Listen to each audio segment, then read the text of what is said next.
Irmãos, irmãs, que Jesus, nosso amigo fiel, possa abençoar-nos com a sua paz.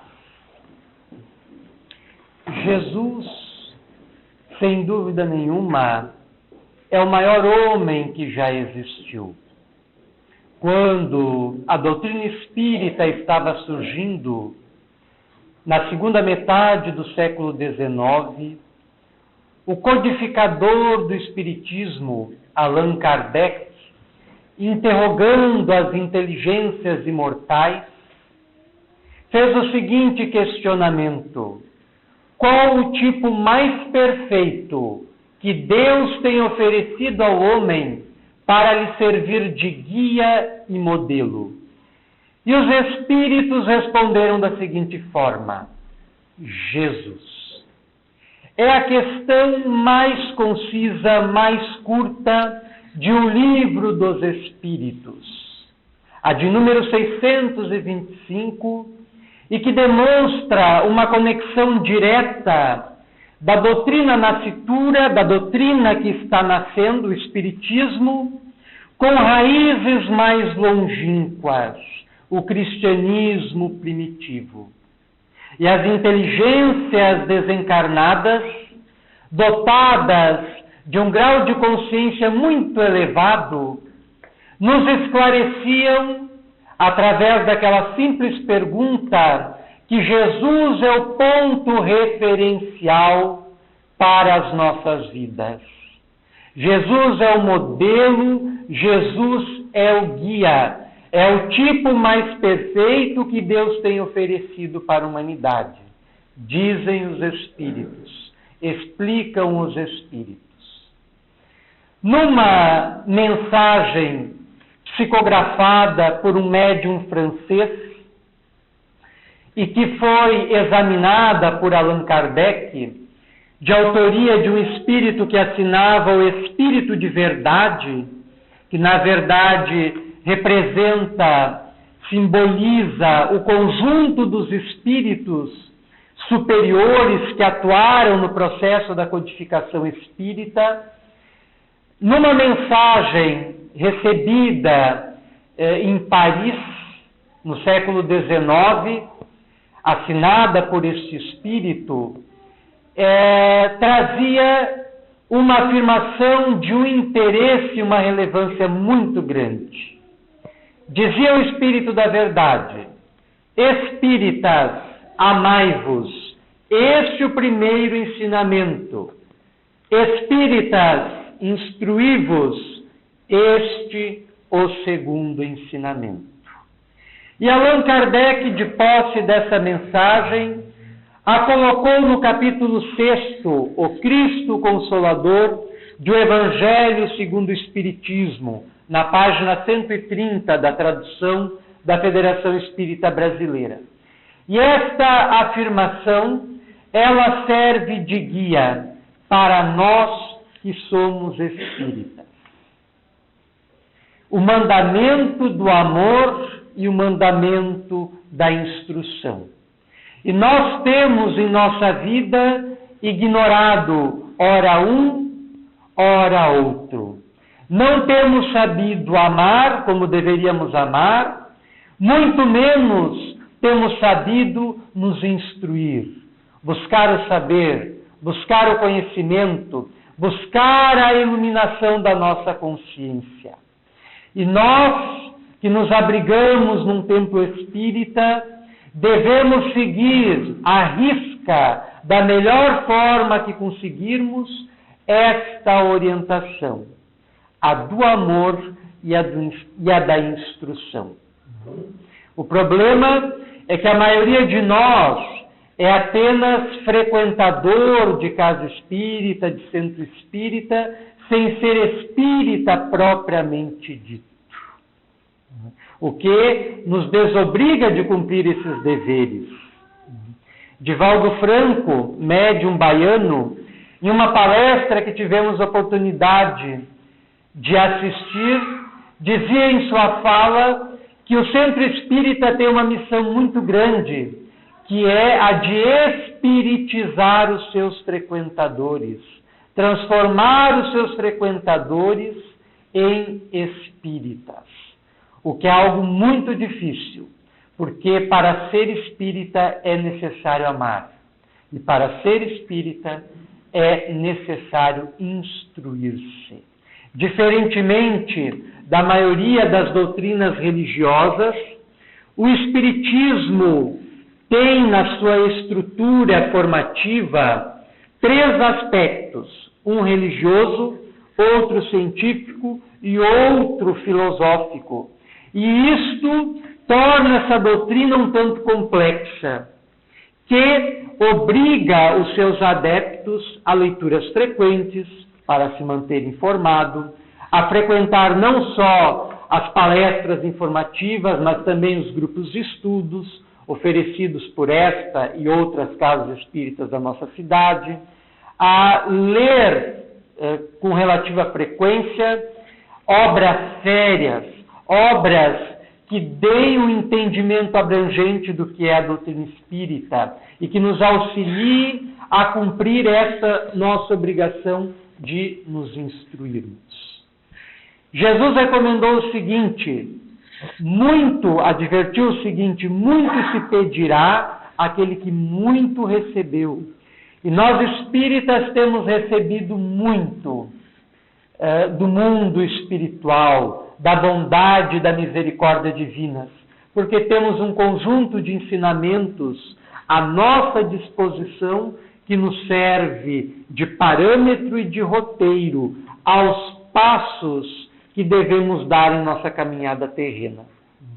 E estas 2 recomendações do Espírito de verdade, amor e instrução, devem nos servir de lema, de diretriz, a fim de conseguirmos da melhor forma possível vivermos na Terra, compreendermos melhor a doutrina que nos abraça, que nos envolve, e ter o entendimento mais amplo possível do que é o Espiritismo. E nós só vamos conseguir isso se o estudarmos, se lermos as obras que o expressam na sua mais simples e, ao mesmo tempo, na sua mais profunda expressão, que são as obras básicas da codificação.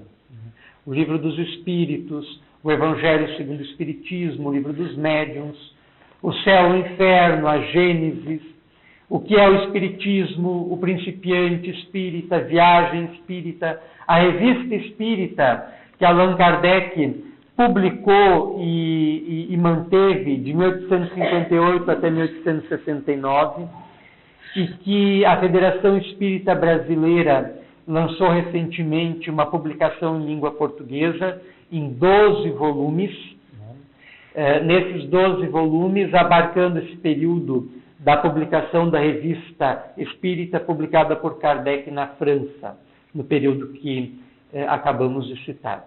Então, nós precisamos recorrer às fontes primeiras para ter um entendimento o mais lúcido e abrangente do que é o Espiritismo, para cumprirmos o 2º mandamento recomendado pelo Espírito da Verdade, o da instrução. Este mandamento, este ensinamento, nos auxiliará a cumprir o primeiro, que é o do amor, e que é o mais difícil.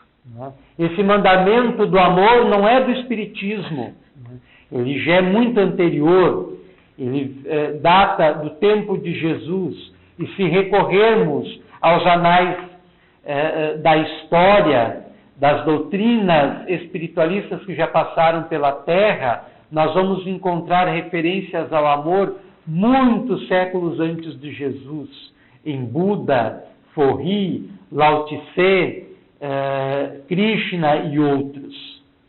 Mas em Jesus, o ensinamento do amor assume uma perspectiva diferente, a de que o amor é possível. Porque Jesus não apenas recomendou o amor como ponto central da sua doutrina, como o Espiritismo faz, como vivenciou na sua limitação humana. Jesus, uma vez estando na carne, não fugiu a condição da humanidade, a qual todos nós estamos sujeitos. E ele foi um homem que amou, como nenhum outro que já passou pela terra. E o seu exemplo segue sendo inimitável, mas que já inspirou milhares de vidas. Tanto que Jesus, no Ocidente, é a pessoa sobre a qual mais se escreveu, sobre a qual mais se fez estudos, sobre a qual mais se tem falado, desde do seu aparecimento na Terra, no primeiro século da era cristã, até os dias que correm. E a força da mensagem deste homem segue perenemente viva e atualíssima, porque se destinava não apenas aos homens daquele tempo, mas aos homens de todos os tempos, direcionando-se especialmente para nós que estamos no atual tempo terrestre, que é um tempo de muitas dificuldades, de muitos sofrimentos, de muitos dramas, de muitos conflitos, de muitas inquietações, que muitas vezes acabam nos trazendo até a casa espírita, porque somos incapazes de conseguir solucioná-los, de conseguir administrá-los, de conseguir resolvê-los como gostaríamos. E a doutrina espírita não possui receita pronta, definitiva, para nenhum problema existente, mas oferece, como dissemos, um roteiro iluminado para que nós, pelos nossos esforços, pela nossa dedicação de estudo, de instrução, de melhoria, de amor, consigamos ter um entendimento abrangente da vida pelos princípios que o Espiritismo nos traz da existência de Deus e da sua providência, da sua preocupação com cada um de nós, da existência do Espírito, da sua pré-existência e da sua sobrevivência, da reencarnação, da comunicabilidade com aqueles que já morreram, da pluralidade dos mundos existentes, dos ensinos do Cristo e por aí vai. Então, a partir destes princípios, que não são apenas espíritas, são quase que universais, porque se encontram disseminados no seio de todas as culturas, de todos os povos, e nos oferecem uma amplitude de visão que nos permite ter uma ideia mais ajustada das coisas, da vida e dos problemas que estamos vivenciando, nos instrumentalizando de meios e mecanismos para solucionar um conflito interior que porventura estejamos passando, um problema familiar, uma dificuldade conjugal, um evento negativo que nos ocorreu no passado e que atua na condição de trauma, nos prejudicando a harmonia psíquica no presente e por aí vai. Então a doutrina espírita não apresenta soluções definitivas, prontas e acabadas, mas nos instrumentaliza dos meios para conseguirmos solucioná-los. E Jesus, como esclarecem os espíritos, é o norte que deve orientar as nossas existências. O espírito Joana de Ângeles, fazendo referência à doutrina do amor legada pelo Cristo, numa obra muito interessante intitulada Estudos Espíritas, esta obra foi psicografada pelo médium que citamos anteriormente, Divaldo Pereira Franco, conta, logo no seu início, uma história muito interessante de um jovem que vivera alguns séculos antes do Cristo na Palestina e que procurara um sábio, um rabi, um doutor da lei dentro da tradição judaica chamado Shamash. E ele era muito respeitado por todas as pessoas do seu tempo e era frequentemente consultado para responder às questões mais intrigantes que apoquentavam e preocupavam a todos. E esse jovem, sequioso de saber espiritual e também de praticidade, procurou certa vez Shamash e lhe fez a seguinte proposição: gostaria de saber se era possível, no tempo em que eu conseguisse me pôr em um pé só, e no tempo que eu consiga permanecer nesta posição, que você me resuma toda a Bíblia. A Bíblia deles, naquela época, se resumia ao que Jesus se referia como a lei e os profetas.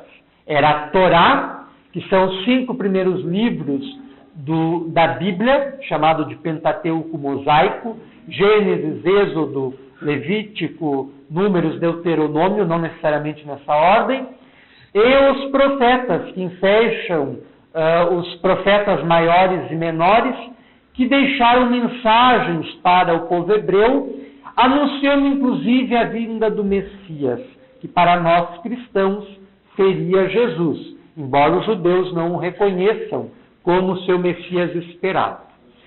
Mas os outros livros de caráter histórico, como as crônicas, o livro de sabedoria, Cantares, Cântico dos Cânticos, Salmos, Provérbios, etc.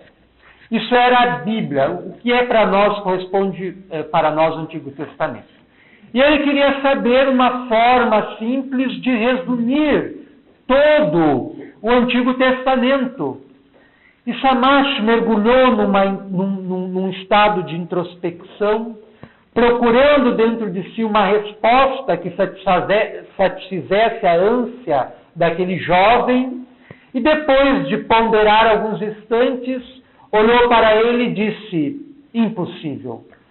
Não há como, dentro deste tempo exíguo que você me oferece, o de ficar num pé só e manter-se nessa posição, uma forma de eu conseguir, com as minhas capacidades, traduzir em tão poucas palavras todo o conteúdo respeitável dos livros sagrados. E o jovem olhou-lhe com desdém e disse: então a sua sabedoria de nada me serve. E demandou outro sábio judeu, de nome Hillel, respeitado da mesma forma como Shamash. E ao encontrá-lo, lhe propôs o mesmo questionamento. Como resumir todo o Antigo Testamento no tempo que ele conseguisse ficar parado num pé só? E Léo, da mesma forma, ponderou alguns instantes, refletiu com madureza e lhe respondeu com segurança: toma posição. E o jovem ficou parado num pé só, aguardando a grande revelação que faria o respeitabilíssimo sábio judeu Hillel. Quando o jovem tomou a posição, Hillel respondeu: ama. E o jovem ficou boquiaberto, estupefacto, assustado, e perguntou-lhe: mas e todo o resto da Bíblia? E Hillel respondeu-lhe: o resto da Bíblia é para explicar o amor. E esta pequena história narrada pelo espírito Joana de Ângeles reforça a importância central do amor. E Jesus, no seu tempo, resumiu toda a lei e os profetas na doutrina do amor. Toda vez que os doutores da lei, que os fariseus, que os saduceus, que as autoridades rabínicas vinham consultá-lo acerca de questões da lei mosaica, da lei judaica, Jesus sintetizava toda a doutrina de Moisés no princípio do amor. Quando um fariseu menos avisado veio procurar o Cristo, perguntando-lhe o que seria necessário fazer para alcançar o reino de Deus, Jesus respondeu-lhe com uma citação deuteronômica do Antigo Testamento: amar a Deus sobre todas as coisas e o próximo como a si mesmo. Esta é a lei e todos os profetas. Faze isso e alcançarás o reino de Deus, respondeu Jesus ao fariseu. E nessa afirmação do Cristo, que é lapidar, nós temos a síntese de todos os nossos deveres cósmicos, desde as nossas obrigações conosco mesmo, passando pelas nossas obrigações com os nossos semelhantes, até as nossas obrigações com Deus.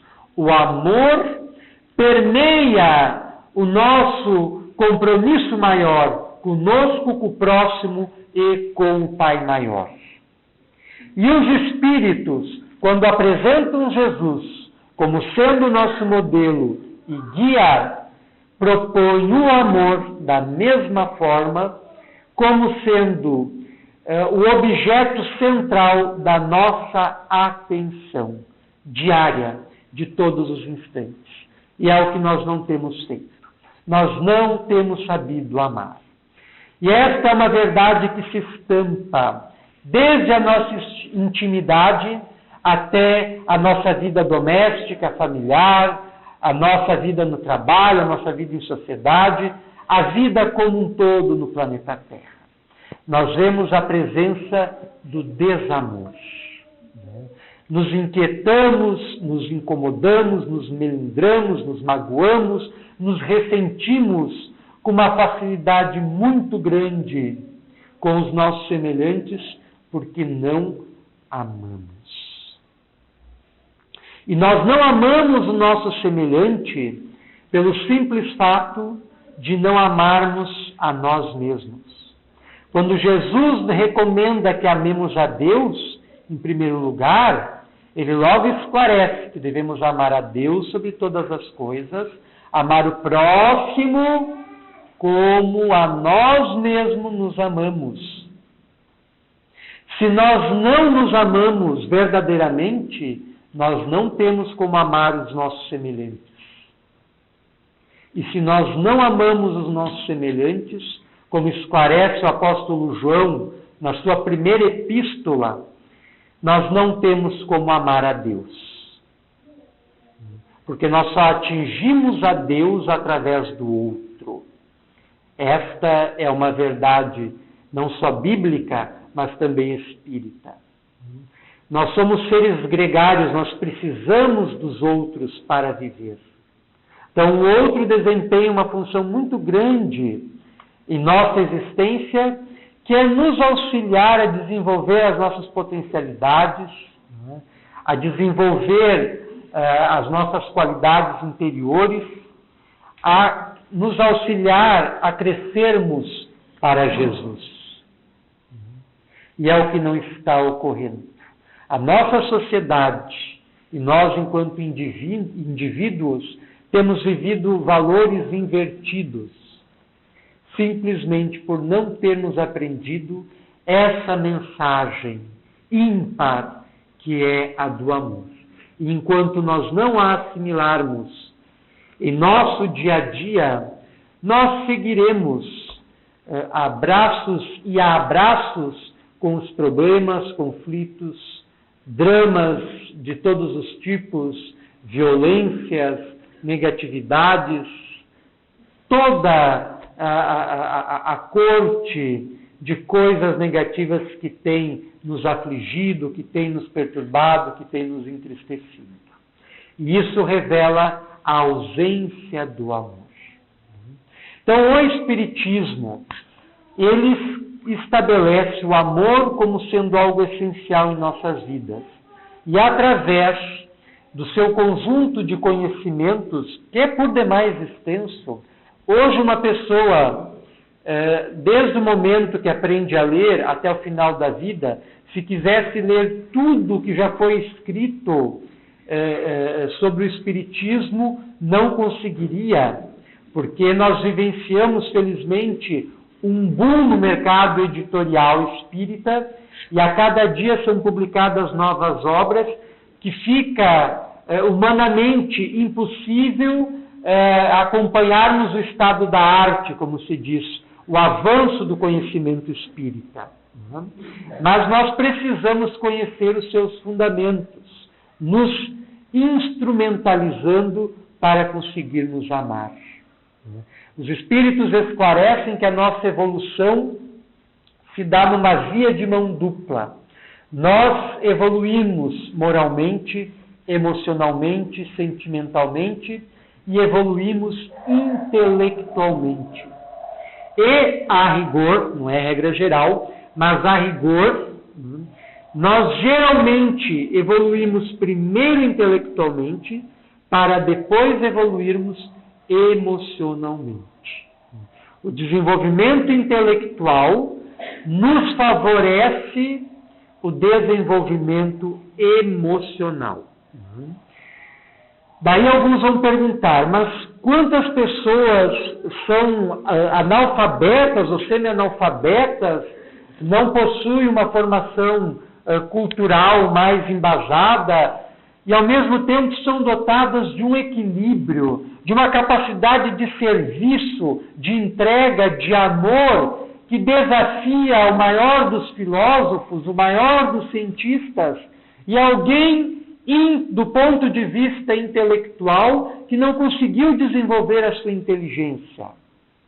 Os espíritos respondem: progresso intelectual anteriormente feito, se não nesta vida, nas vidas anteriores. E essa evolução conquistada nas vidas anteriores revela, então, e permite que essa pessoa que na atualidade não teve as condições de se instruir, de estudar, de formar-se culturalmente de uma forma mais sólida, demonstre uma capacidade de amor impressionante, que nos comove profundamente. E são muitas pessoas. Lembramos de ter assistido uma palestra de um educador e escritor chamado Gabriel Chalita, e ele comentou, ele tem várias formações, me parece que 2 doutorados, e ele comentou que no seu primeiro doutoramento, ele foi uma alegria muito grande, na defesa da sua tese, levar a sua mãe e o seu pai para assisti-lo. E eram pessoas que não tinham podido estudar, ambos não tinham completado o que se chamava antigamente de primário, e se esmeraram para dar aquilo que não tiveram para o seu filho, como todo pai faz. Todo pai quer dar para os filhos aquilo que não teve, aquilo que os seus pais não tiveram condições de lhe oportunizar. Isso parece ser uma lei que se perpetua de geração em geração e que promove, direta e indiretamente, a melhoria coletiva. E ele, na defesa da sua tese, foi até mesmo desrespeitado por um dos examinadores que tinha o título de PhD, doutor em filosofia, filósofo, doctor, PhD. Já tinha feito graduação, especialização, mestrado, doutorado, era o PhD, era o cara, estava lá examinando o trabalho dele. Ele fez uma exposição educada, bem pontuada, e o examinador não gostou da tese dele, mas na forma de apresentar o seu não gostar, o seu desgosto, ele foi deseducado. E a mãe desse escritor, após a defesa da tese, veio conversar com ele, perguntando na sua inocência, porque conhecia o filho, uma pessoa extremamente educada, gentil, acessível, perguntar como aquele senhor que demonstrou uma deselegância tão grande, uma falta de educação mesma, podia estar numa condição de examinar uma pessoa mais educada do que ele. Então, os paradoxos, Mas a rigor, como Cristo mesmo disse, mais se pedirá aquele que mais recebeu. A pessoa que recebeu uma formação cultural mais ampla e tem uma condição maior e melhor de compreender o mundo, tem uma responsabilidade muito maior. E, portanto, deveria demonstrar como se deve comportar. Mas o que ocorre muitas vezes é o oposto, né? Pessoas sem uma instrução mais elaborada, darem as lições mais belas de moral, de educação de sentimentos, de elevação espiritual. Muitos mestres espirituais que passaram pela história não tinham formação acadêmica nenhuma, mas eram dotados de algo muito mais importante e profundo: sabedoria, que é a junção do conhecimento e da bondade. Jesus, como estamos enfocando, é nosso modelo e guia em tudo, não só para o espiritismo. Na atualidade, várias correntes psicológicas, sociológicas, antropológicas, até do âmbito da administração, da economia, têm se voltado para Jesus, para estudar esta personalidade magnânima e a sua mensagem sublime, buscando ali inspiração para solucionar os problemas que nos perturbam enquanto indivíduos e enquanto sociedade.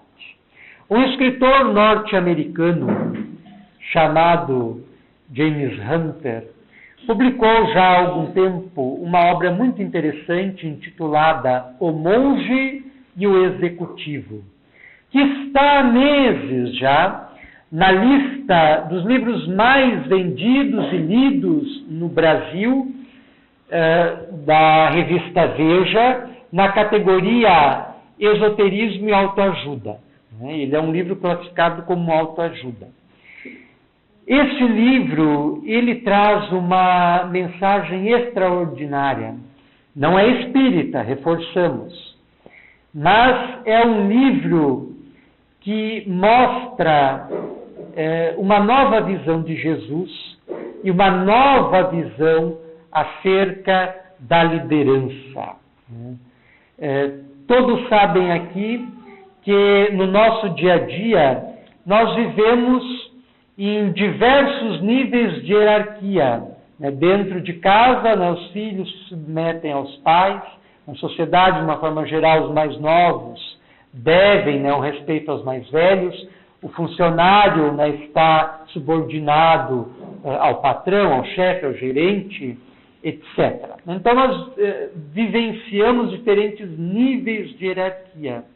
E cada um, na sua experiência pessoal, já encontrou na sua vida pessoal e na sua vida profissional diferentes tipos de liderança. Desde a família, desde o pai, a mãe, o avô, a avó, um irmão mais velho, ou um tio, uma tia, até o chefe, o patrão, o gerente ou o chefe, etc. E esses tipos de liderança variam ao infinito. E nesta obra, James Hunter apresenta uma nova visão da liderança e do líder. Ele apresenta o conceito do líder-servidor. E ele toma como emblema para formular esse conceito ninguém menos do que Jesus, o líder-servidor. Jesus, por amar, de uma forma que nós ainda não estamos em condições de amar, se colocou permanentemente numa condição de serviço, de ajuda, de assistência, de benemerência. Atendeu a todos quantos o procuraram para resolver os mais diferentes problemas. Problemas de saúde, problemas intelectivos, problemas pessoais, problemas de obsessão, problemas aparentemente insolúveis. E segundo os relatos do Evangelho, Jesus propôs o caminho para solucionar a todos, mantendo sempre uma atitude de equilíbrio, de ponderação. E sempre demonstrando grande sabedoria nas orientações que dava a todos aqueles que o procuravam e mantendo-se permanentemente nesta condição de serviço. E mandou que os seus seguidores imediatos fizessem o mesmo. Quando a mãe desavisada de Pedro, aliás, de Tiago e João, foi aos pés do Mestre pedir-lhe para que um sentasse à sua direita e o outro sentasse à sua esquerda no reino dos céus, coisa que ela não compreendia muito bem. Toda vez que Jesus se referia ao reino dos céus, estava se referindo à vida espiritual, ao mundo espiritual, coisa que esta mãe e muitos dos seus discípulos imediatos, até alguns dos seus apóstolos, não compreenderam muito bem. Jesus deu o seguinte ensinamento, a seguinte lição: quem desejar ser o maior no reino dos céus, aprenda a ser o menor no reino da terra, servindo a todos os seus semelhantes. Então, Jesus embasa esse conceito de James Hunter do líder servidor. Neste livro, ele narra as desventuras de um alto executivo que gerenciava uma empresa com mais de 500 funcionários e muito lucrativa, que tinha um casamento de 18 anos aparentemente sólido, um filho adotivo que estava apresentando um grau de revolta muito grande, e uma filha biológica que apresentava uma ligação muito grande com ele. Esse executivo se chamava John Daly. E a sua esposa, chamada Rachel, no entanto, estava insatisfeita pela ausência do marido, cada vez mais absorvido nas questões administrativas de gerenciamento da sua empresa e cada vez menos presente no âmbito da família para solucionar os problemas domésticos. E surgiu a possibilidade, embora a contragosto, dele participar de um seminário em Michigan, no mosteiro que havia próximo a um lago dessa localidade. Um mosteiro que seguia a ordem de São Bento, um frade que viveu no século VI da era cristã e foi um dos introdutores do monasticismo no Ocidente, e que criou esta ordem, e que seguia uma premissa dividida em 3 partes: oração, trabalho e silêncio. E dentro deste mosteiro estava sendo oportunizado um curso para diferentes pessoas, lideranças as mais diversas, a fim de se compreender melhor o que é ser um líder, qual o papel do líder dentro da sociedade e qual a nossa função, o nosso papel em muitas situações de liderança em nosso dia a dia.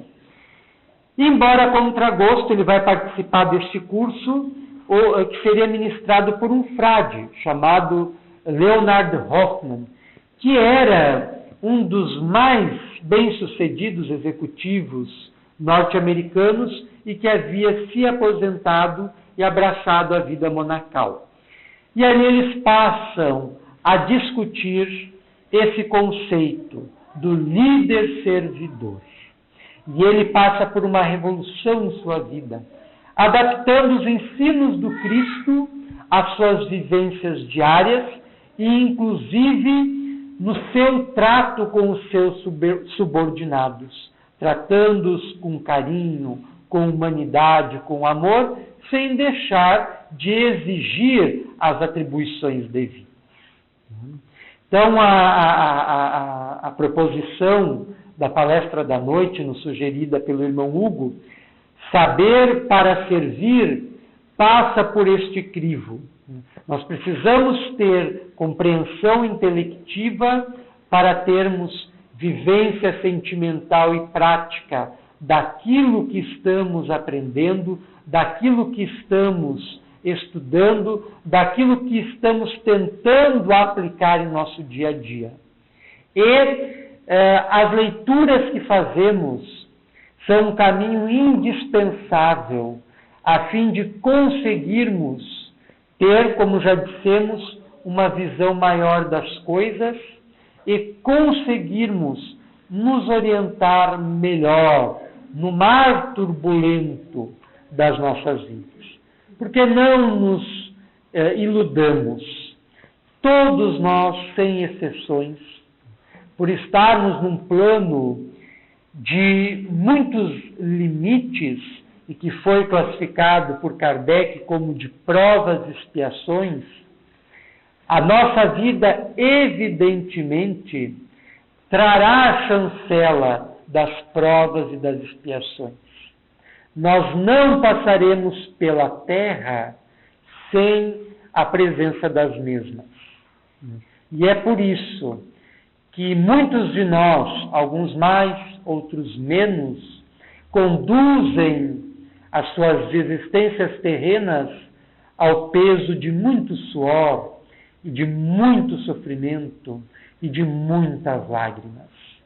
Mas que podemos, a partir do conjunto de ensinamentos que a divindade nos propicia através dos seus ministros, através dos seus enviados, que são as vozes do céu, que são os espíritos desencarnados, que se encontram ao nosso lado, aqui, neste ambiente, em nossos lares, em nosso local de trabalho, em nosso dia a dia, prontos a nos assessorar, a nos auxiliar a vivermos melhor, a conseguirmos a gerenciar e administrar os nossos problemas, dificuldades e dores, a conseguirmos ter uma vida mais equilibrada, pautada pelos princípios cristãos e espíritas.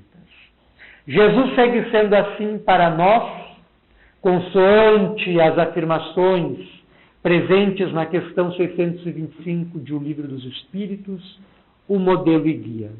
E como tal, gostaríamos de finalizar as nossas humílimas colocações com uma mensagem que gostamos muito, de uma entidade veneranda que já citamos no correr da nossa fala, Joana de Ângeles, através do médium Divaldo Pereira Franco, e que se encontra num livrinho intitulado O Filho de Deus.